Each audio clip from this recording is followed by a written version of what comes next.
bienvenidos a mi show. Welcome to Catching Up with Claudia. Now, ojalá que se puedan quedar hasta el final para que puedan escuchar lo que va a compartir mi invitada o mi invitado. Así es que no se les olvide también de seguirnos por las redes sociales. Estamos en todas las plataformas. Hasta luego.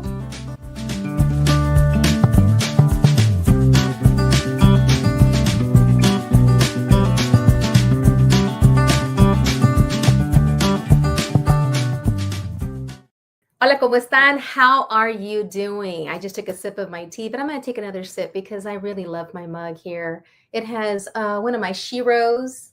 You might not recognize her, but this is old Ann Richards, I think the only woman governor we had here in Texas. But let me take a little sip before we start.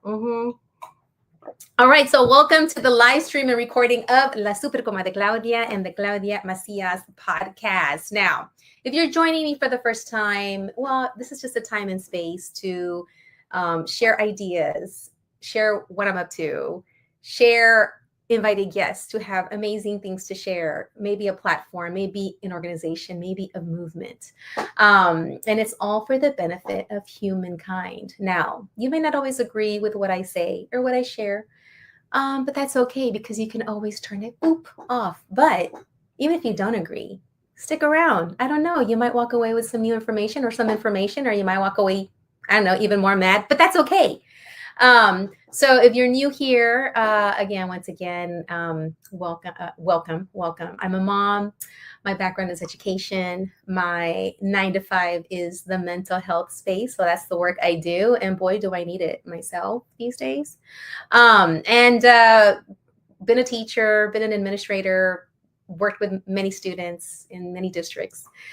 Love doing that. And a little bit more about me. I love to take naps now. You know, if you've been following, I'm in my cincuentañera era, meaning I turned 50 already. And all of a sudden I get really tired and I need naps. Now I understand why my aunts and uncles and my parents, when I was younger, they would get together like for family gatherings. And next thing you know, they would fall asleep on the couch. Well, now I'm experiencing that. So I love taking little naps here and there. I love to dance. I love music. That is what keeps me going day in and day out. So welcome. And for those of you that know me, welcome back. All right. So before we get started, I just wanted to say thank you to the amazing Liliana Elizondo, who is behind Radio Cristal USA. She is always creating new things and ways for us to promote. And she created this really cool app or button that you push or you click on, and it takes you to like my page of some sort with all of the recordings of past shows. And I think it's so amazing. So if you haven't had a chance to watch some of the past shows, you know, click on them. You might be surprised. There's a lot of people in there that I've interviewed, and it was really cool to go back in time and see it because right now I'm doing what I can to stay sane. You know, it just seems a little upside downish right now. I don't know if y'all have seen that show Stranger Things. I never watched the whole thing, but I remember hearing about the upside down, and I just feel like we're in the upside down right now. I'm not going to mention like what's been happening because you've been keeping up with the news, but yeah. And there's some things that are being shared by this current administration. I'm not going to even name the person. I'll just say the person in the White House, and that's it. That's how they're going to get. And I just kind of befuddled. I don't even know if that's a word, but that's what I'm feeling right now. But you know, doing this show, doing this podcast, bringing people on brings me joy. So I am committing to not letting my joy be stolen and continuing to elevate stories and people and amazing events and, you know, connections, because that's what we need right now. We need to connect with ourselves, connect with each other, and find joy and push through these dark, crazy, befundling that I think just made up a new word, times. So so that's where I'm at, you know, and being, you know, guys, you know, I've been sharing also about my menopause journey. And this is something that every woman goes through. Okay. So I'm also sharing this platform on my platform, sharing this because it's got to be known that, you know, we all go through that. different variations, of course. I got hit with everything that has to do with menopause, and not just hot flashes, but everything in the book. But, I'm in my cincuentañera, my hot flash era. And, I just forgot what I was going to talk about. That's actually part of going through menopause, is that you forget what you're going to say. Well, oops. Well, anyways. Yeah. So about that, I forgot what I was going to say, but anywho, welcome. Oh gosh, what was I going to say? It was really good. Okay, never mind. It'll come to my head, and at some point it'll pop out of my mouth, and that's part of being in menopause. But anywho, oh, I remember now. I never thought that in my wildest dreams or visions or future thoughts that I would be sitting in a current administration that we're in, raising 2 teen girls that were born during Obama's presidency, because I have 2 Latinitas, and for them to be born during his administration, all I thought about was how amazingly the opportunities were going to be for everyone, not just the people that have always been in power per se, or the majority of the people in power, but that I gave birth during a time when I was like, yes, this is someone that, is in the community, or I'm close to this community, an African-American person. And I'm like, and we're little brown people. So yes. And so I never thought that I would be sitting in the time that I am now, worried about my girls' future. Not so much of their educational ability or are able to get into a program, but just, well, maybe even that, but their safety. That I'm going to have to make sure that my girls can not only defend themselves verbally, academically, but also physically, and have a thick, almost like I have to make sure they have a thick skin, because they will hear things and they will experience things that are connected to what's being said right now and what's being portrayed. That there are people that are disappearing, that are being taken from their homes, taken from their jobs, because they're undocumented. And even then they look undocumented, and now they can take people because they look like me and then question me later. Now I never thought that I was going to be worried about something like that. But here we are. But you know what? I'm still not going to let it steal my joy, because all I can do is just prepare them to continue doing the good work and fighting and moving forward and doing what they need to do the work that they're meant to do while they're here on this planet. So I have some show sponsors. So drum roll, please. Liliana, bring up my show sponsors, because I want to share the amazing Chris Vignon with his media studios. If you need to get some pictures done, please contact him. He does all of my work. He works with you. He has fabulous ideas, and he always has art openings as well. So go ahead and check him out and book him for your needs. And my other sponsor is Ilsa's Glam Boutique. So she's always glamming me up. She's always giving me, stuff to wear, whether it's bracelets or rings or earrings. And I don't have any of it on right now. But typically when I go out for an event, I'll put it on. But get glammed up by Ilsa's Glam Boutique. She has pop-up boutiques that show up all over town. Just follow her on Ilsa's Glam Boutique page, and that way you know how to go and find her and get glammed up. And also another one is Cookie Face Cosmetics. Now, yes, I have her stuff on. She is always making sure that I'm set up. She mails me items. She mails me eyelashes, lip glosses to try.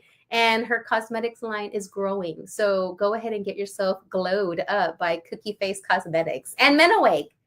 If you are going through menopause, or you have a loved one that is your wife, your auntie, your cousin, your prima, your somebody that's a woman that might be going through that, connect them with Men Awake. I use their products too.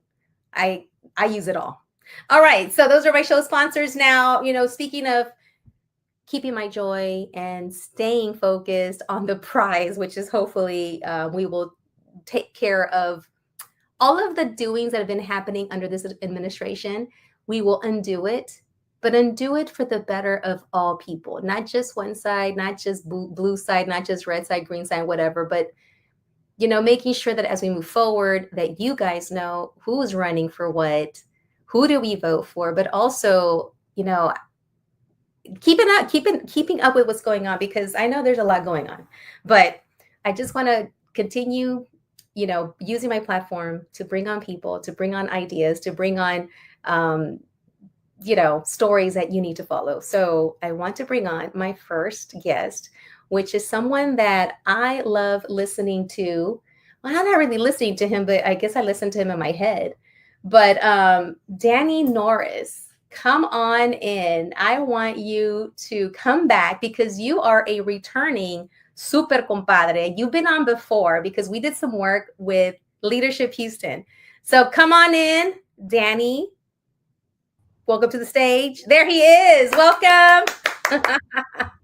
Thank you for having me. Thank you for being here, and thank you for taking the time to share what you're up to, what you're doing, and why we should follow you. So, last time we talked, Yeah, I think last time I think we were in the studio, and I believe we even did a yes, segment with our shoes off, if I yes, remember we right. did. We were doing shoeless segments. Yes, yes, yes. So yeah, so I don't have my shoes off this time, but maybe by the end of the program I'll kick them off. But I'm already comfy. My shoes came off a long time ago. but yeah, yes, I'm Danny Norris. I am a former, actually, Claudia and I met through Leadership Houston. Yes. I'm a former county school board member for the Harris County Department of Education, and Claudia and I have actually worked, talked, and had some discussions in that space, in the education space as well. But I resigned from that seat to run for state rep because apparently county officials, there's a law about county officials can't run against state officials. So I'm running for Ah, state rep for the Texas House District 142, which is basically the northeast side of town. Goes from the east edge of downtown from Fifth Ward out to about Lake Houston. So it goes as high as 1960s, low as just under I-10 on this side of town, and goes. It's shaped like a big weird donkey. All these districts are shaped really strange. I think our other guest here will tell you what hers is shaped like. But yeah, it's shaped like that. But I'm a lawyer by day. I'm a lawyer by day. I'm a Chicago native, born in Chicago, went to middle school, high school in Arlington, came to Houston for undergrad, law school mm-hmm. almost 30 years ago now. So I've been here since the late 90s and found my footing here, met my wife in law school. We have kids. We moved to the northeast side of town to get some more real estate because the houses were cheaper over there. Uh-huh. And, we have settled in. And I decided to do things, and that's why I joined the school board, and that's why I decided to run for state rep. I ran for school board because I felt like I could do more. I Mm-hmm. think similar to this time, it was a crazy time back in 2016, 2017. I guess this was 2017 when I decided I was Mm-hmm. going to run for it. It was a crazy time like now for Yeah. similar reasons. Uh, which is why and I titled this "The Politics of Running and Staying Sane." yeah, yeah, So, absolutely. so you've been in it many years now, 2016, 2017. Here we are again with this upside down. I Hmm. feel for me, Hmm. right? I'm not going Hmm. to speak for you. Hmm. How do you continue staying, I guess, positive or in faith or hopeful as you step into this run? Well, I mean, the alternative is to give up, Mm-hmm. and that's not an option. We still have to live. We still have to, so to me, the option is, well, things could definitely be better. Ideally, there would be some things, but then maybe if that be the case, maybe I wouldn't have got as motivated to run. So, I mean, this is a Mm-hmm. two-edged sword. So, somebody has to do the work that of the people, and I felt like, now was a good time of any. I mean, I'm a lawyer. I have felt like I had way too many skills just to be sitting on my couch and or be in a text message or a social media warrior just to talk trash Yeah. on Facebook or Instagram. So I decided to put my skills to the betterment of my community, and try to do work in these different spaces to help the community and make sure that we are a better community together. And to Mm-hmm. your point, like, I am I have been elected Democrat before, and I'm running as a Democrat, but Mm-hmm. ultimately, ultimately, I think I agree with you that we really should be working for the betterment of everybody. I think Mm-hmm. that is the I completely disagree with what's going on right now on a number of the things on the other side of the aisle. But ultimately, Mm-hmm. we no matter what color or which side of the aisle you're on. We all want a better life for ourselves, for our kids. Yeah. We all want, opportunity for growth and for empowerment, Yeah. and for development. So that. So with that in mind, I don't want to cut you off, but you got a lot of the, I'm going to call them the red hatters. That's all I'm Hmm. going to say. Hmm. How do you present or share or put out a message for, maybe not for them to say, hey, look, we have more in common than with the other person, and then that group, as well as the ones that decided not to vote, the ones that decided to give up and cover themselves over their, or let me say, put their head in the sand Hmm. and not realize that voting or not voting for a certain candidate Hmm. got us to where we're at today. So how do you round them up? Maybe that's not a good set of words. How do you bring them in Hmm. to say, hey, look, this is what I got for all of us? Hmm. Or is that a possibility? Does that exist? It is. I think what we do get lost on the culture wars, so to speak. Mm-hmm. We Mm-hmm. we get tied up on we get tied up on things like race or gender or gender identity, whatever we find these issues and these wedge issues. They start talking about things like abortion and things like that. Everybody that Mm-hmm. these issues that people fall very different sides of, but ultimately, like I said earlier, Mm-hmm. ultimately those issues are in our daily lives are not the biggest issues. Our daily issues typically like, okay, I need to put gas in this car, I need to put food on the table, I need to eat. I think we all need to eat. So I mean, those are things that we need to do on a daily basis. I think Yeah. I don't wake up thinking I gotta be black, or I gotta be Yeah. straight, or I gotta be whatever. I gotta be a Democrat. I just wake up Yeah. thinking I need to eat, or I need to pay a bill, or I need to make sure that we have a place to live. Yeah. And that becomes the focus of what's really important versus whatever culture war that Mm-hmm. I think a lot of people like us to join. There's a history for that. I think a lot of people don't realize that, once upon a time, before race was an issue, I think it was realized that, wait a minute, these poor people are poor, no matter Mm-hmm. what race you are, and not being able to buy anything is an issue. So no matter if you were poor and black, poor and white, poor and whatever, poor and native, I think in the colonial days, that when they realized, wait a minute, but all these people kind of teamed up and said, wait a minute, we're poor and they're not, and they are hoarding all the resources, and they had a rebellion, and after that it became okay, well, let's stratify this society a little bit. We're going to make it where we're going to give a little bit of rights to these people and less rights to these people, and we're going to let them fight it out, and meanwhile we're going to kind of just collect the top of the Yeah, yeah, from the top. so. So which is when you talked about in social media earlier, right? And being a warrior on the keyboard. I do follow, and I love what I'm seeing when you put, so this week. And I think it's super important how you condense that information and just put it out there, because, and I almost feel like you need to make, or someone in your team needs to make some stuff that we could read and digest easily and quickly, because we need to be reminded Hmm. of that. And how do you bring this information that could be unifying, Hmm. because you're right, it's like, I'm tired of us showing up to a fight with a pen and Hmm. with poetry and with with I guess with lots too many words, Right. versus how do we come to the fight, not with a little bit of fire and a Hmm. little bit of, like, knocking you upside the head in a way, but in a good way.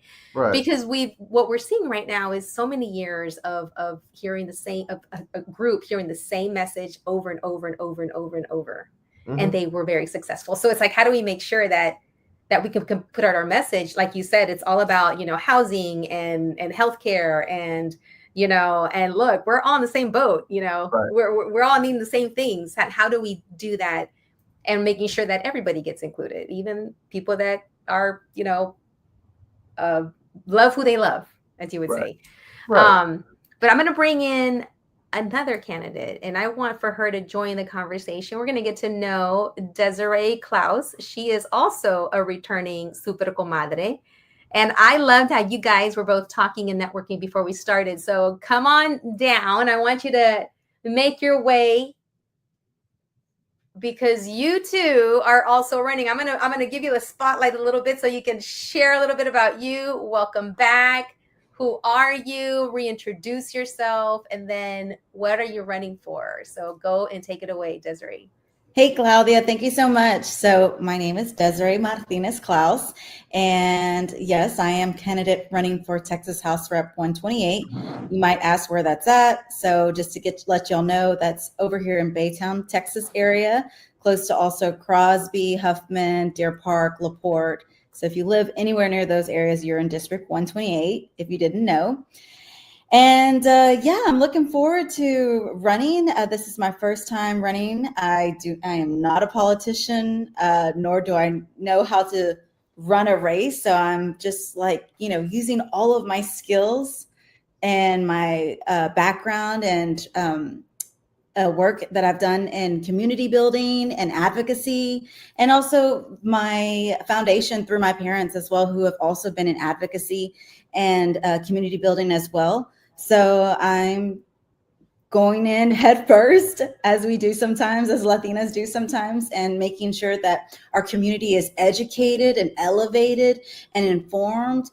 And like you said, feeling a little hopeful, not feeling like we're being dragged down by all of these things that are coming at us. So thank you so much, Claudia, for having me. Yes. Well, welcome back. I love how I've watched you grow. I watched you grow your own, media, organization, and now, seeing that you drove all the way to Austin to give your voice to the hearings. And when I saw you do that, I'm like, okay, this is phenomenal. And it reignited me, like, okay, what can, what could I do? Okay, what I do best is I put people on a platform so that other people get to know them. And so, just a little, just like what I asked, Danny, and I loved how you guys were talking before we started, but I asked him because the topic is the politics of running and staying sane during this time. What do you do to continue doing the work, getting up? I know you're also a mom and a partner. You got your wife. So how do you do it all? Yeah, what do you do for you? Yeah. Well, I think what entrepreneurship has taught me and being a small business owner has taught me is that, we have to fill our cups up first. Mm-hmm. So when I decided to jump into putting my name in this race, putting my hat in the race, I knew that I was going to have to create some type of new self-care plan, something new for myself. And so I actually got a trainer. I have a personal trainer right now, and I'm working out 3 days a week by myself, though. He's guiding me. He's helping me. I know how to do the weights and all that fun stuff, but I've kind of committed to myself at least 3 days out of the week to take care of my body, my health, my mind, because I am a mom. And so sometimes I will run until the tank is empty and I will forget to fuel my cup and to fuel my engine. And so I have to put it on the calendar. I have to put it on the to-do list per se. And so that's what I've been doing right now. Other than, staying informed, right? Yeah. That can be draining, but taking that time, just an hour. I told my trainer, I said, I don't need to be working out 2 hours a day. I need just like 30 minutes, maybe an hour. And that's what I do. So just an hour, 3 days a week. And it has some weeks have been harder than others. I'm not going to lie. But when I do get in there and I stay consistent, it's great. And I just encourage anybody who's going through just life right now. Yeah. Through these political times, like make sure to go walk, spend times with your kids, read them a book, do things that maybe you wouldn't typically do all the time to kind of like feel like you're human again to some Absolutely. extent. It's so needed. Thank you for reminding me, because that's my space, and that's all about what can you do to take care of yourself, and whatever work you do, right? And whether you're running for office or you're running a business or you're running a household or you're running after whoever is part of your home, is what are you doing to stop for you? And so I'm going to ask you a couple of questions as far as like, what inspired you? What was that pivotal moment where you're like, this is what I'm going to do? I'm going to run for office. Yeah. What was that moment? Well, you mentioned earlier about me driving to Austin. Mm-hmm. I still didn't know if I was going to even like what was my purpose, right? What was my call? I was having this calling per se, being pulled into this direction, and I felt like, okay, let's go to Austin. It was spontaneous. I left, made the decision in one day, less than 24 hours, drove. Luckily, I have family that lives in Austin, so I had a place to stay. Got there, figured out how to register, all that crazy stuff, to testify. And I had to like slow down for a second and realize, man, everything is just like the doors were just like opening. I was able to be one of the 50 people inside the main area for the chambers. And it was just like so weird. Like it felt so easy. Like, why is this so easy? Right. I got to also meet some amazing people while I was there. And I waited 10 or 11 hours to speak. I got there at 8:30 in the morning. I did not speak until close to 9:30 at night. Oh my goodness. Now for those that are new to this, you were testifying on, real quick, the redistricting maps. And we're going to, in a little bit, I'm going to bring in Danny because y'all were having a really good conversation about something that might be happening, might not be happening. And y'all were even comparing your own current maps.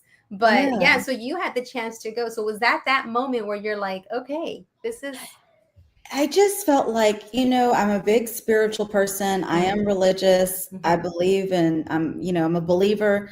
So I felt like if it's meant to be, right, if this is my pathway, then the light is going to guide me. And it truly did. And so when I did have a moment of weakness there towards the last hour, I told my mom, I don't know if I can wait much longer. I'm very hungry. I'm very tired.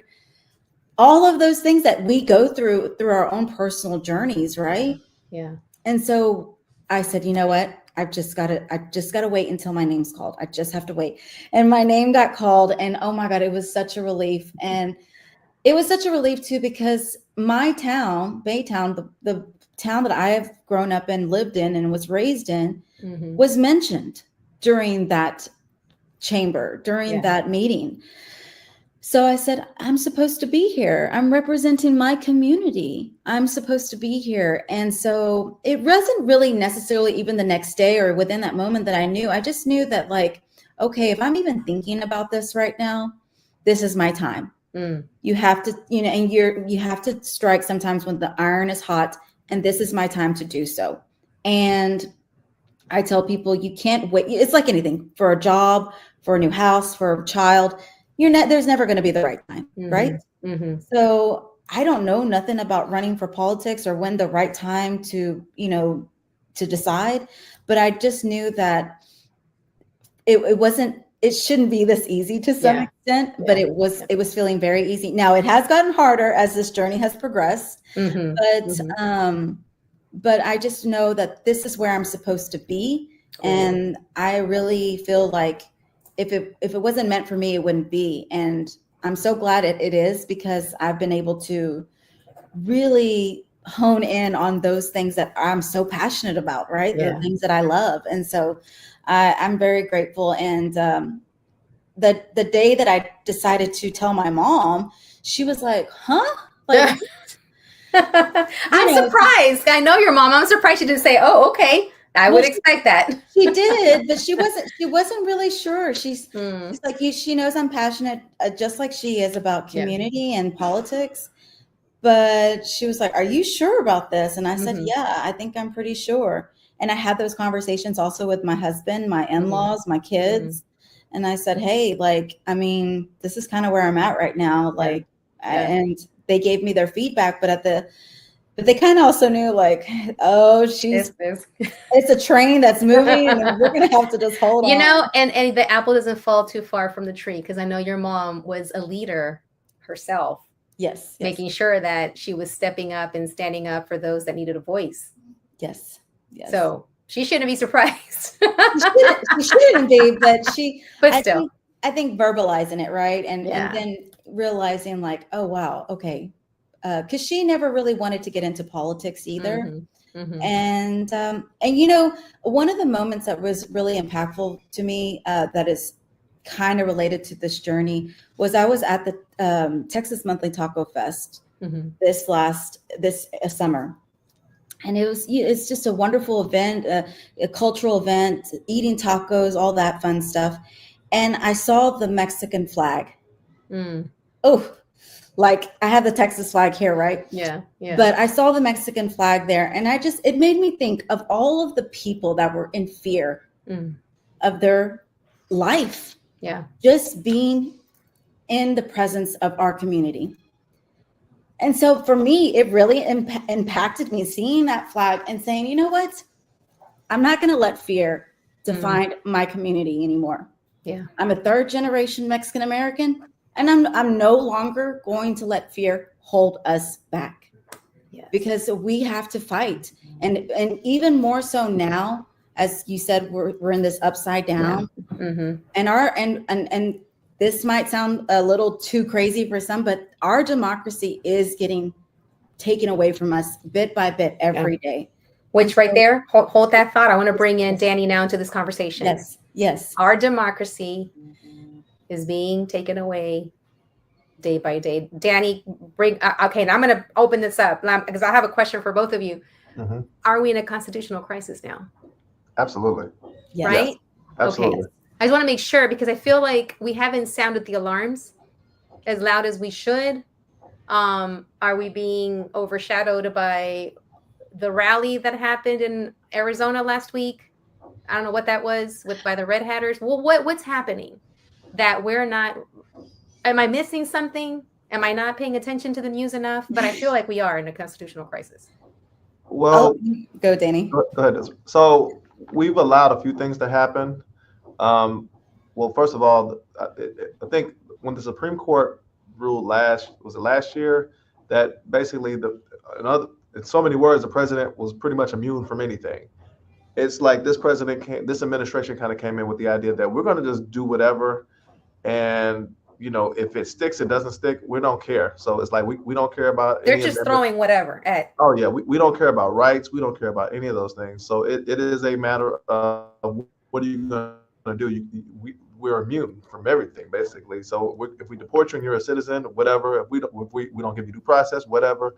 If we don't give you your First Amendment, Second Amendment, we don't give you any of your rights. We don't like you, whatever. And it has been a complete circus. And I mean, the courts are somewhat holding a little bit on some of these things. Some of the blatant disregards are being kind of reeled back a little bit. But I mean, at this point, there's really nothing from the administration basically saying, well, we're going to just do it, and see us later. What are you going to do? So wow. It's a very interesting time that we just have a very emboldened administration right now. It's like, and they basically feel they can do whatever, and there's not many points of pressure that are people or groups that are willing to stand up. They're gonna basically tell universities, we're gonna want you to do this, or we're gonna strip your funding. And what else are you gonna do?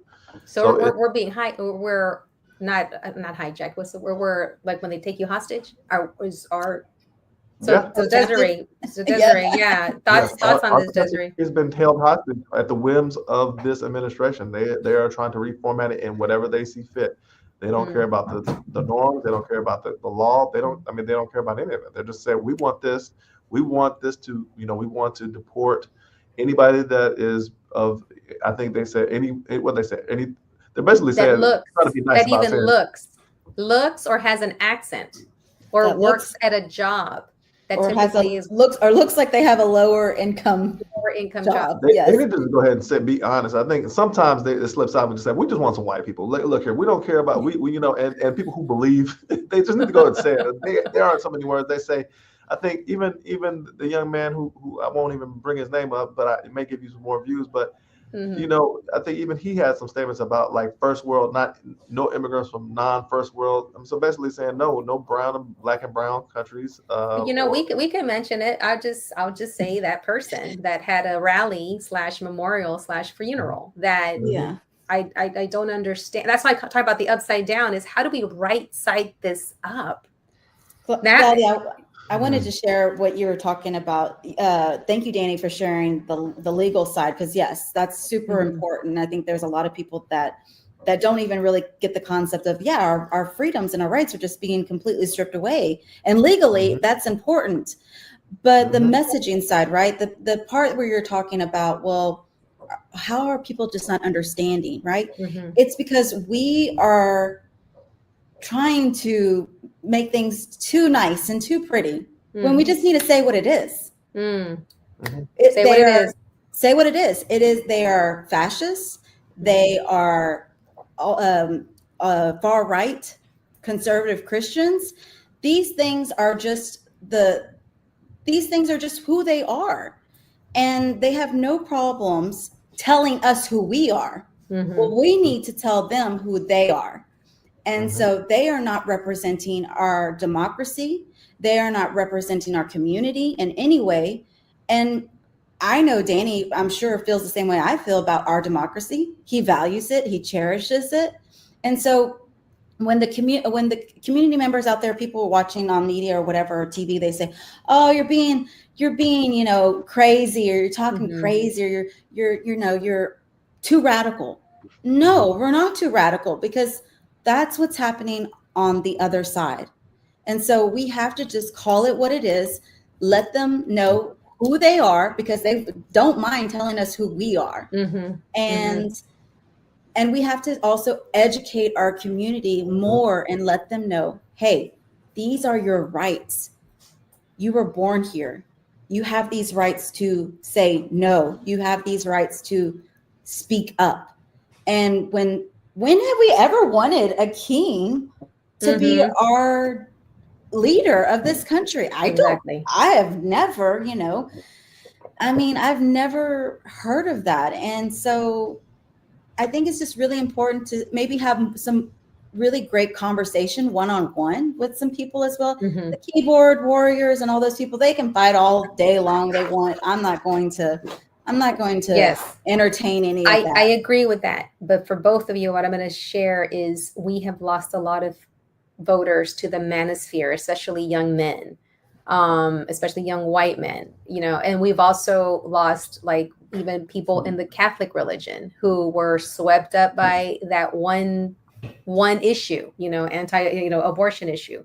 We've lost. So how do we get back? How do we message? How do we take, do we use our playbook, but we flip it around? What are we doing so we can make sure that they are educated, like you said, educated in a quick way, educated in the ways that people are connecting to the information? We know that they're connecting through things like this podcast, through memes, through short little pieces on TikTok. How do we do that? Because as I was driving home today, I'm like, what happened to high school government classes? Right. What happened to telling students civics classes, this is a branch of government, this is what it means, and this is because one thing that I keep Schoolhouse Rock. Remember Schoolhouse Rock? Should we bring it back? Because one thing I hear, and I wrote it right here, is, well, what freedoms are you losing? I hear that a lot.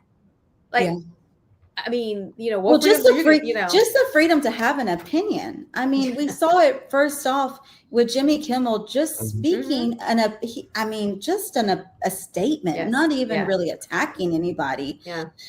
And I think as far as the messaging goes, having those conversations in person, we like Danny had mentioned previously, we all want the freedom to have a good paying job, to have the opportunities, to be able to have affordable healthcare, to be able to have healthcare, have those same opportunities as anybody else. So it's a matter about just having those simple conversations of do you have a job? Oh, no, you don't. Okay. Well, if you do, are you getting paid well? No. Okay. Well, can you afford healthcare? Those things, because we all want those things. Like Danny said, we want those things. And those are the core to our survival, the core to where we are going to grow as a community. And if we are going to start if the billionaires are going to start taking away from our community, from the working class community, then we are at a loss. Yeah. And I can't relate to billionaires. So I don't understand when some of these conversations that are being had, people are defending billionaires. Yes. So how do we break that spell? I guess you said conversations. Okay, conversations with the community. Are you going to have open forums? Are you going to invite like, hey, y'all are all welcome, but at the same time, you got to be careful because you got some crazies out there. Conversations with the folks, I guess, but also once you get into your position, what is that going to look like? Are you going to have conversations across the aisle? Because that doesn't seem to be something they do. They just go full force with what they got to do. It doesn't matter who is going to get knocked over, drugged by or kicked to the side or disappeared, because apparently I just found out today that all those folks that were rounded up and taken to Alligator Albatross are now missing and they're disappeared. They don't know where they're at. They have no records. So we are living in a time where I would hear about things like this in countries in South America, where people would go third world countries. Yeah, third world, where people would be disappeared by their government, never to be found again. So is it how do and that's just it. And maybe we can't answer it now, but just keeping that in mind is keeping the folks that are comfortable at home on the daily, and maybe that it affected right away. How do we light that fire too? Because another podcast I listened to today, I listened to Pod Save America. And the guest they had on said to the person that was being the host, how does it look like for us, with this fight? Well, we recover. And she wrote about, this type of thing about what's happening now. And she said, well, look, I don't know how we're going to come out of this, because at least in the past, during the civil rights movement, on both sides of the aisle, you had people that were for civil rights. Now you just have one group on one side, and that is it. There's no almost a voice of reason. Right. So I'm excited for you to step into this fight and to continue fighting. I'm excited to elevate your voices and to see us here, us three. This is what people in power are afraid of. To see you and I, a Macias, a Norris, a Martinez Klaus, and it's powerful to me, because we have the capacity to be able to uplift and to put out our messages.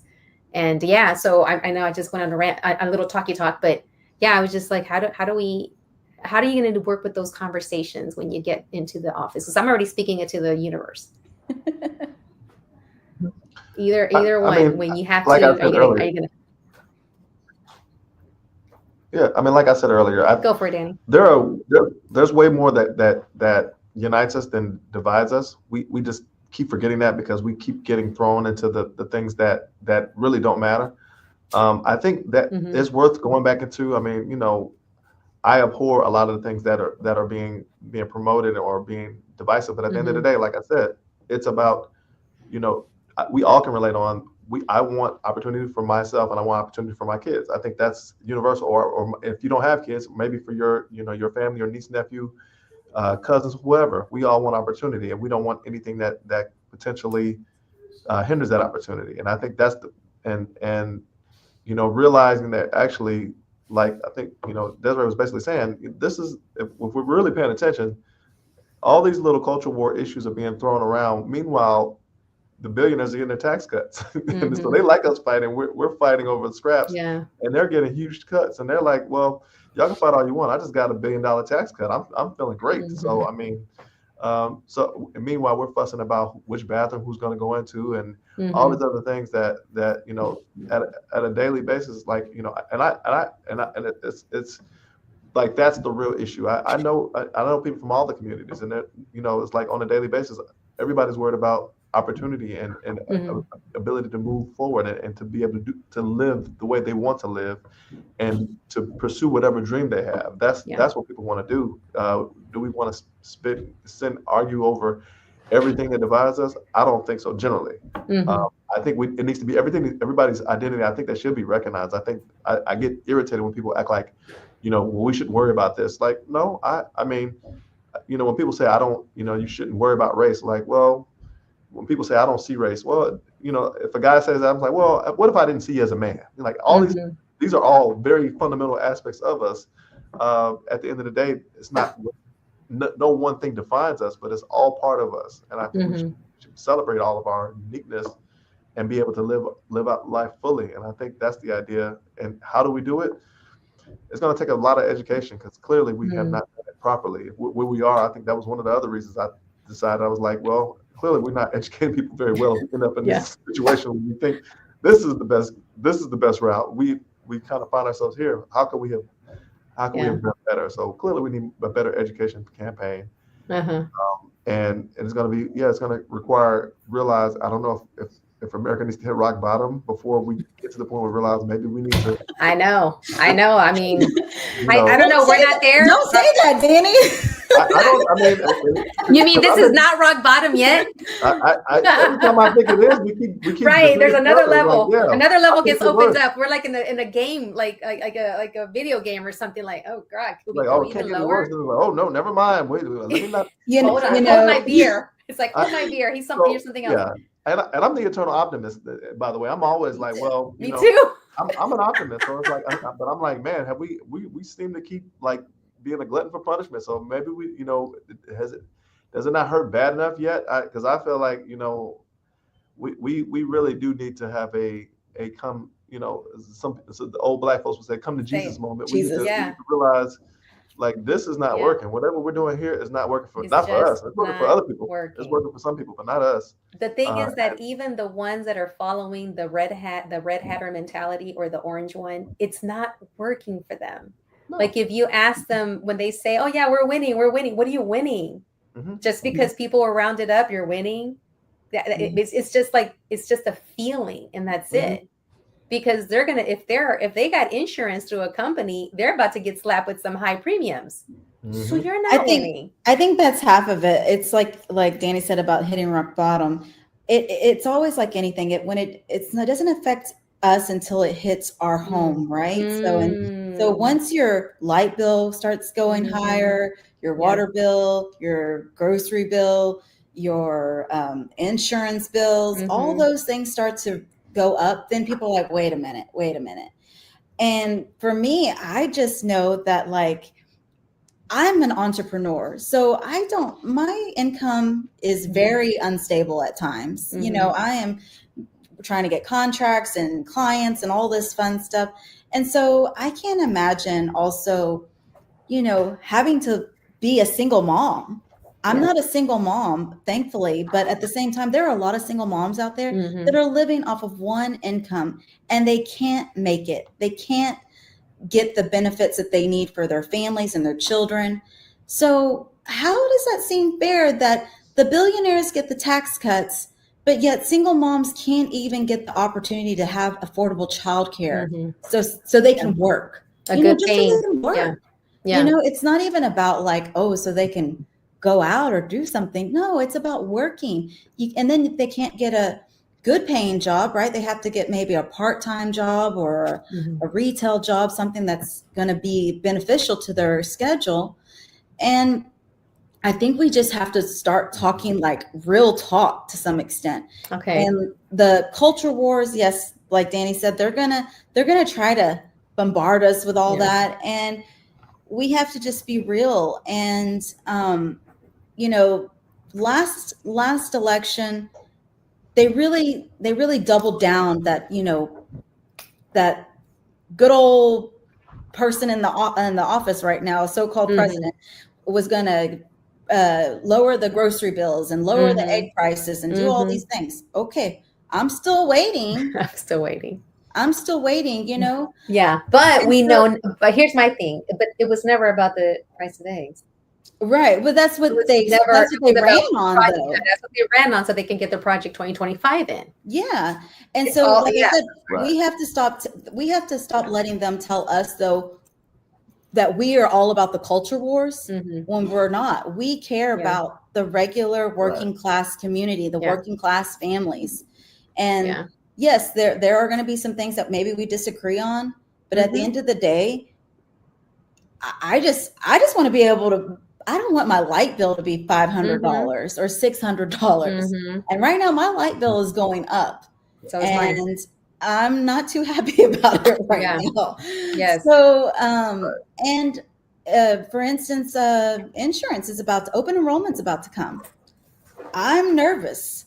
I'm nervous about that. Yeah. Because I have a family that we have insurance, and it's already really tight to be able to pay for those insurance premiums.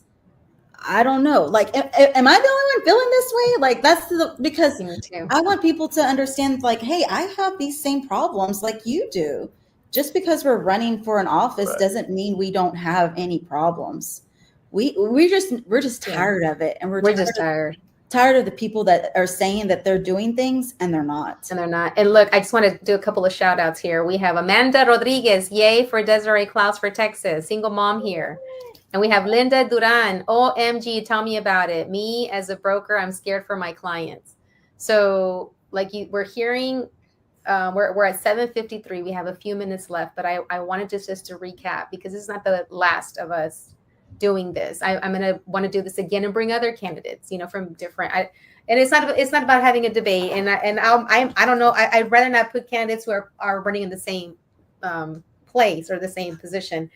But I'm a big firm believer of, we need to be educated. We need to know who is running and why they're running. And another thing is, when you come across someone that says, I don't want to vote, doesn't even matter. Danny and then Desiree, what would you tell that person in closing? I think Danny's frozen a little bit. Oh, there he is. There he is. Did you hear the question? Okay. Testing 1 2, testing 1. Okay. It got stuck. I'm sorry. So yeah, we go. I'm sorry. It got stuck. Okay. So why am I running? So the short. No. I'm sorry. The question is, Danny. I'm with. Oh, hold on. It's a little bit of a lag. No, in closing, if I wanted to each of you share when you're out there and you come across a person that could vote, and they say, I didn't vote last time. Why should I vote? It doesn't even matter. What are your words to that person? It does matter. There's a saying that if you're not at the table, you're on the menu. When you vote, you're at the table. You are able to make sure, and trust me, the elected officials who make the decisions for billions of dollars, millions, billions on the local, state, and federal level, they know the voters, and they know who moves the needle. So if you happen to be one of those who are moving the needle, they will notice, and they will make a way. So it's very much does make a difference. There's so many decisions that are made. Just because you don't see it and they don't advertise it, they affect you. So I would definitely say you definitely want to be at the table and not on the menu. So definitely take advantage. So but yeah, that is usually the one of the big things. The people who make the decisions, you want to make sure that you are able to say, I am your voter, and I need, and these are the things that I need for my community, and they will listen. But if you say, well, I don't even vote, why does this matter? That means you're just telling them you're on the menu, as opposed to being a decision maker. All right. Thank you, Danny. And Desiree, what would you say to that voter that's like, I'd rather go stick my head in the sand? Yeah, right. So I actually had the opportunity to go listen to James Tallarico, and I think he said it best. He said somebody had told him this about, well, I don't care about politics. And he said, well, politics cares about you. Everything that is involved in politics, people don't know, from your health insurance, from your car insurance, from your school districts, from everything that you do in life, even buying those eggs at the grocery store. Politics are involved. And so you want to be involved too, right? If they're caring about what you want and what you need and what you are putting out there, then you should care a little bit, right? Just even a little bit. And I think at the end of the day, we have to get away from this complacency of like, somebody knows better than me.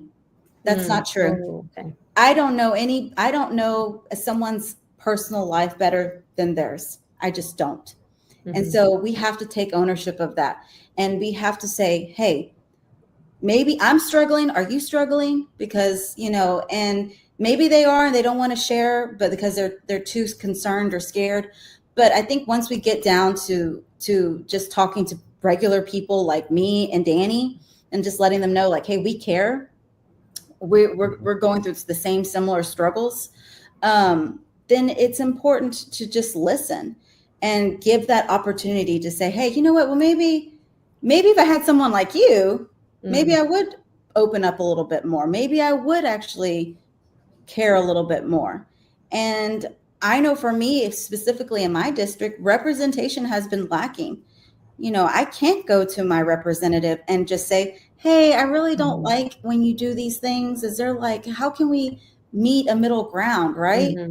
There's not even that conversation happening. And so I think we have to just continue to stay optimistic. Yes. Continue to stay resolute as well and say, hey, we're not here to tell you to wear red or tell you to wear red or wear blue. We're here to tell you that you matter, you have opportunities, you have goals for your family, just like I do. How can we work together? How can we do this together? Because it is going to take the whole community, the whole village to make a change. Yeah. All right. Thank you, Desiree. Thank you, Danny. And in closing, I just want to say this is not the first time we're going to have you both together. We're going to have you back. I'll bring other candidates. And I just want to close with this. Some things that were resonating with me were we need to have real talk. We need to have that come to Jesus talk. I heard if you're not at the table, you're on the menu. So make sure you vote and show up and say, I am your voter. This is what I need you to do for me.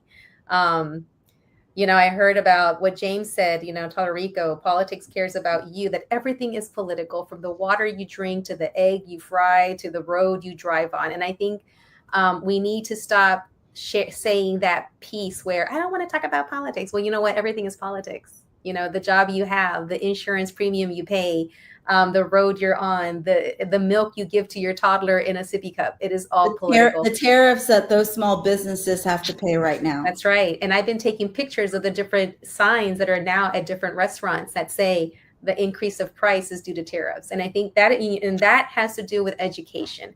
I love how you said earlier, it's about educating our community. Continue putting your stuff out there, Danny, like the way you do, letting us know what's up.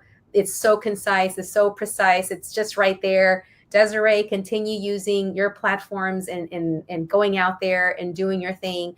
I've watched you grow your business, and I'm excited to see you now step into this role. And I hope you and Danny continue to connect and exchange ideas, because this right here, it's stronger. We're stronger together. What is that? What was that?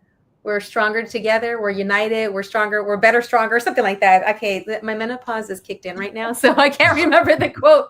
We're stronger together. Yeah. And well, me and Danny found out that we're neighboring districts, so hey, it's good to know that I have somebody that gets what I'm going through as well in this district, in this race. And so educating our community is definitely a priority for all of us, and just making sure that, hey, like you said, stronger together. We cannot do this alone, y'all. No.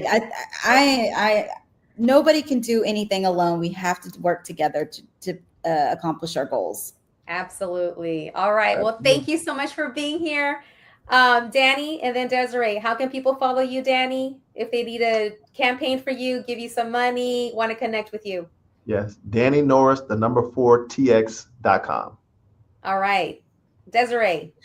You can find me on all my social media, which is Desiree Klaus for Texas on IG and Facebook. And then on my website, DesireeKlausTX.com, where you can, that will be my website, will be dropping this month. And then all that information will be shared as well, like where you can donate and all that fun stuff too. All right. So you heard from Danny and Desiree. Danny for District House 142, Desiree for District House 128. Okay, I didn't have my contacts on. It went up here.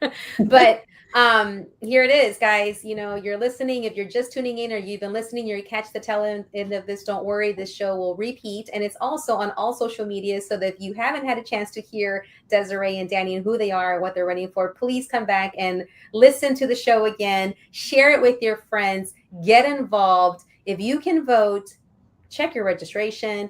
Get all your papeles together so you can make sure that you can vote on voting day. And their race is on March 2026. Correct me if I'm wrong, but I got that right?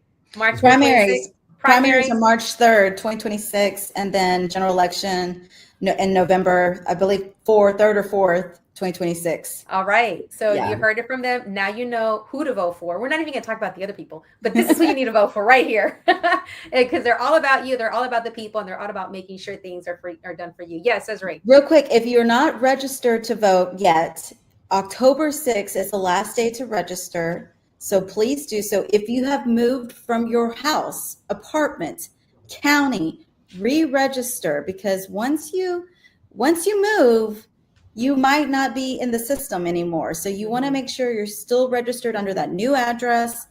And we have time, October 6th. Yes. So do so. It's important. And if you are registered, please check your registration.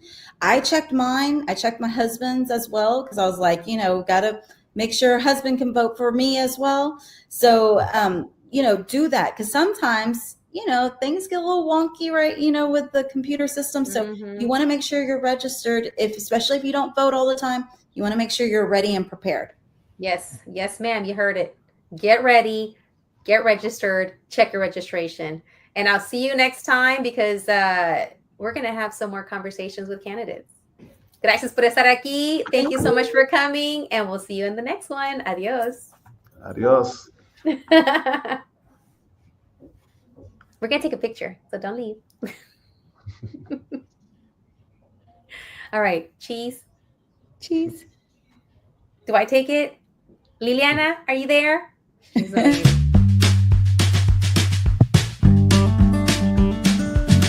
Gracias por haber estado aquí en el show Catching Up with Claudia. ¿Ya terminamos? Okay, bye.